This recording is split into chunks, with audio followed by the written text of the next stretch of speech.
One of the earliest chapters of We Go Together goes like this. 2 children are walking to school. One of them, who I will be calling Boots, lags behind. They don't want to go, it's scary, but they have to go to school.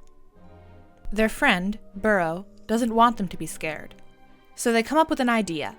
They're going to write the biggest, strongest thing they can think of on their hand so Boots can take it to class.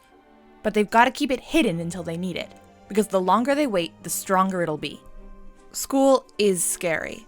That wasn't an exaggeration. Boots is just barely tall enough to reach the classroom doorknob, distracting themselves with what the strong thing could possibly be.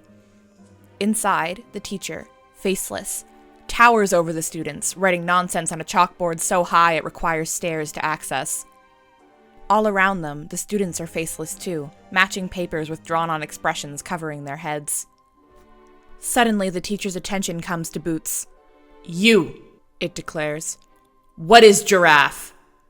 The problems on the board show mushroom plus mushroom is mushroom, and disease minus disease still disease. They make their best guess. "A giraffe?" "Wrong," the teacher declares. Everyone is looking at them. They are scared. And then, through tears, they remember the message on their hand. "I love you." Oh. That's stronger than a cajillion hippos with lasers. For Burrow, class is easier. They know how to put the paper over their face, sit still, and not be noticed as their teacher booms nonsense above the heads of the children. The moment they leave class, Boots tackle hugs them and they walk out together, hand in hand, the message against both of their palms. We Go Together is a webcomic by Yeehawpim. I originally found them in their work through Tumblr and have been following the series for a little while now as it's developed. The story follows 2 unnamed children. I call them Boots because one has boots sometimes, and the other Burrow because they live in a hole underground. It often doesn't really matter which is which, only that they love each other as the best of friends. The world they inhabit does not encourage this. It's strange, absurdist, everything is done in this black and white blobby art style. It actually reminds me of how Tomska talked about removing anything but the relevant details when he made the Astif movie, having only as much information as necessary for the viewer to understand what's going on. In almost every episode, it will show the children going about their days together, reading books, coming up with the floor plan for their ultimate house, making forts and writing stories, finding small joys in this big and scary world that they don't understand. Something We Go Together loves to do is tell you stories. And the first chapter is just that. The friends are sitting around talking about the Norse myth of Fenrir and Tyr. Fenrir is the hound, and Tyr is the god who cared for him as a puppy. The story goes that the gods decide to bind Fenrir in chains under the guise of a game. But Fenrir feels something is off, and demands one of them put a hand in his mouth so he can bite it off if he's tricked. Tyr offers himself. Fenrir is tricked, and Tyr loses a hand. It's not a happy story. When I talked to the author and asked them a few questions about the comic, they said, "During quarantine, I was introduced to the story through a reading I saw on YouTube, which felt like it was delivered very matter-of-factly. So the comic was born of me feeling like I was the only one crying about it." And that tracks, because the kids are upset by the story too. They sum it up with, they were friends and they hurt each other, agreeing that if they were Fenrir and Tyr, they would have a better story, one where nobody got hurt. Because of the nonsensical nature of the story, these kinds of one-offs are very common. My favorite episodes, though, are the ones that progress the plot as much as We Go Together has one. There's no real central goal, it's more a series of moments as these kids grow up together, but there are big episodes like the school episode and reoccurring characters with their own stories. This is the librarian. He's the only adult character we've met so far with a face. He works in the library, as what I am calling him would suggest. Burrow loves books. They're their favorite thing. They make books to keep by taking them out from the library, memorizing them, and harvesting empty books that they can transcribe words onto. At first, the librarian is like any other adult in this world. Large, imposing, hard to understand. He tries to offer them some books. They think, anyway, they can't really understand him. But the books are really cool. Boots wants to read them, but they have to be home for lunch. Burrow offers to take them out. They don't have a library card, but there's a back door they can sneak them out of. After all, is it really stealing if you're bringing them back? But on their way out, they're caught. The librarian sees them do it. But he doesn't stop them. And that's when he becomes human, gets a face and an identity to the kids. The blank books Burrow harvested are also his fault. He seems to want to write a book, but it's extremely intimidating for him. He spirals into a panic and reaches for this box. This box is what I'll call the solution box. It is referenced several times. Here the librarian goes for it, but this little cat stops him and calms him down out of the spiral before he actually unlocks the box. We will return to the box later. There are a few elements like this that slowly flesh out the world, real fears combined with absurdism. Boots' parents are abusive, solving math makes real pie come out of the sky. The librarian has a panic disorder. The kids met underneath a tree which somehow grew through the middle of a desk. Scooters can talk and there's gold at the end of the rainbow and you can go and live on the moon. There's a very cozy feeling to the comic that's hard to really get across from just describing it. It manages to get across metaphors for some serious themes that I'll get back to in a moment, but at the same time it feels almost comforting.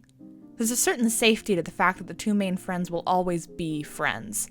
That is never in doubt. When they're together, all they do is encourage and love each other, and I find that so sweet. The world may make no sense, but they make sense to each other. Some of their moments together are just adorable. Like when they're making cake here because they both think it's the other's birthday, or these amazing drawings of snakes with feet, or how they write a story about ants on the moon but make sure the story says that they always have food so they aren't hungry ants. I love any interaction they have. They just seem to genuinely want to make the other feel good. And that's not always cheering each other up. The friends try to support each other the best they can. In one chapter, Burrow says that they have a hard time crying. They get sad, but their sadness just gets stuck in their chest. They want to cry, but it just doesn't happen. So Boots, who knows books are their favorite thing, declares their mission to write a story so sad they'll cry their eyes out when they read it. The ant story is actually one of their attempts. Even when things are difficult, they're there for each other, through the good days and the bad ones. The culmination of the story so far is chapter 31, Occam's Gun. Before I discuss it, I'd like to give a quick warning for ambiguous child abuse and the appearance of a gun in the hands of a child. It's never used to harm anyone, but it can be triggering for some audiences. In the chapter before this, we see the friends playing in Boots' backyard. This is when Boots gets their boots, having to wear them because their parents were worried it was going to rain. But then they find their friend doesn't have anything to protect them from the rain when it comes, so they decide to share so they can each have a boot. Later, their parent scolds them for it, accusing them of losing it and calling them a liar. When they get upset and yell, they have to go get the box from outside. This is not the solution box from earlier, it's a completely different one, but they're very scared of it. There's very little color in We Go Together. Actually, there are 3: black, white, and red. The inside of the box, when they put it over their head, is vibrant red. The implication is that the box is part of corporal punishment. The parent counts, and then there is a panel implying Boots is feeling pain. It's really upsetting to read. Afterward, we see them sitting in their room, blankly playing with their toys. And that's when the solution box comes back. Not knowing what the box is, they turn the key. The key slips through the keyhole and loads into the gun inside. This is Occam's gun. Its appearance alone is unnerving. We Go Together's art, as I mentioned, is intentionally low in detail, so the gun's entirely different style makes it feel like it shouldn't be in the world at all. Additionally, it is presented bathed in the red of the box's interior. Boots clearly doesn't understand what it is. They turn it over for a moment until they accidentally fire the key from the gun, and everything goes white. Instantly, all the items in the room are gone. Boots' face has disappeared with them. It's just the box, them, and Occam's gun. They're called for dinner. Their parent doesn't seem to notice anything wrong, but when they get up to leave, written on Boots' feet in red are the words, "Be nobody." I reached out to the creator about this scene specifically because it left an impact on me that was hard for me to put into words when I was first writing this script. And they gave me the quote that probably should have hit me when I saw Occam's name in the chapter title. "The easiest solution is to shoot someone." A concept pulled from a Tumblr post combining concepts, this one being Occam's razor and Chekhov's gun. I called the box the solution box repeatedly, and that's because those are the words written on the bottom of it. The gun isn't a literal gun. It certainly hurts people, but it's a metaphor for something else. The box appears both times we've seen it when characters are struggling, as a solution they can choose to pull the trigger on, whether or not they're actively aware of it. When Boots fires the gun, all their cherished possessions disappear. They are left in a blank void. They leave to obediently eat dinner, faceless. We can't tell how they feel about it. And of course, there's that statement of be nobody. I think this whole thing represents identity. Specifically, the temptation to fall in line and diminish your own identity to keep you from being hurt. It removes what makes you, you, and instead makes you nobody. This fits how their abuse earlier in the chapter is presented as well, considering Boots had to literally put themselves in a box for stepping out of line. Burrow seems to feel this happen.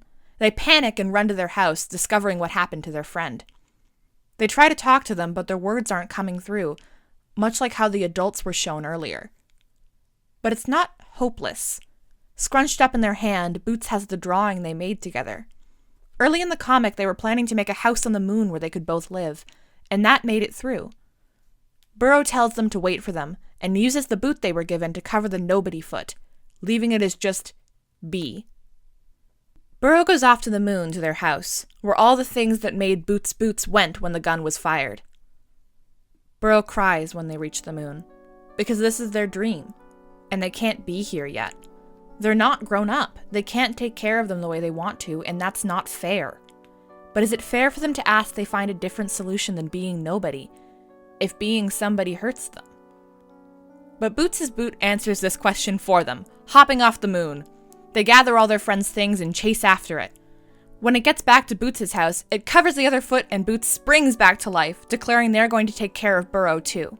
That one day, they'll grow up and go home together. The story of We Go Together has stuck with me since I first read it. Because to me, it says that it's worth it.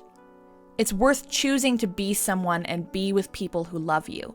It's worth doing things you love, even if it's hard, and it's worth standing up for what you believe in, even when the world pushes back on that compassion.